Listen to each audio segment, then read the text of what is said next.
வணக்கம் நண்பர்களே. இன்னைக்கு நம்ம பிராய்லர் கோழி பண்ணையில 18வது நாள். அதாவது நம்ம பண்ணைக்கு வந்த முதல் வேலைன்னு பார்த்தீங்கன்னா, நமக்கு சைடு தரவை ஃபுல்லா இறக்கிடணும். இதுக்கப்புறம் நம்ம சின்டெக்ஸ் டேங்கோட தண்ணியோட லெவல் செக் பண்ணணும். பண்ணக்குள்ள பார்த்தீங்கன்னா, நமக்கு சப் டேங்க் பிளஸ் நிப்பிள் இந்த 2ம் பார்த்தீங்கன்னா, நமக்கு தண்ணியோட லெவல் செக் பண்ணணும்.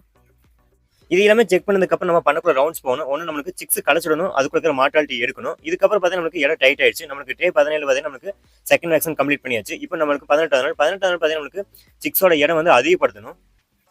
இந்த பிராய்லர் கோழி பண்ணை பொறுத்த வரைக்கும் நமக்கு 18வது நாள்ல இருந்து வேலை கம்மி தான். ஏன்னா நம்ம சிக்ஸ் வந்து பண்ண ஃபுல்லா விட்டுட்டாலே நமக்கு வேலை பாதியா குறைஞ்சிரும். அது மட்டும் இல்லாம நம்மளுக்கு அதிக இறப்பு விகிதம் ஏற்படாது. நம்ம சிக்ஸுக்கு சேர்ந்த டர்போ கப் எல்லாமே எடுத்தாச்சு. நம்ம 20 to 25 நாள் வரைக்கும் இந்த டர்போ கப் பயன்படுத்தலாம். நம்ம எதுக்கு எடுத்துன்னு பார்த்தீங்கன்னா நமக்கு ஃபீட் கப் எல்லாமே தள்ளி விட்டு ஃபீட் வேஸ்ட் ஆயிடுது. ஸோ அதனால எடுத்துக்கிறோம். அது மட்டும் இல்லாம வெயிட் வரல அப்படின்னா நமக்கு 25 நாள் வரைக்கும் இந்த டர்போ கப் பயன்படுத்தலாம். ஸ்டாண்டர்ட் திருப்பி போட்டு.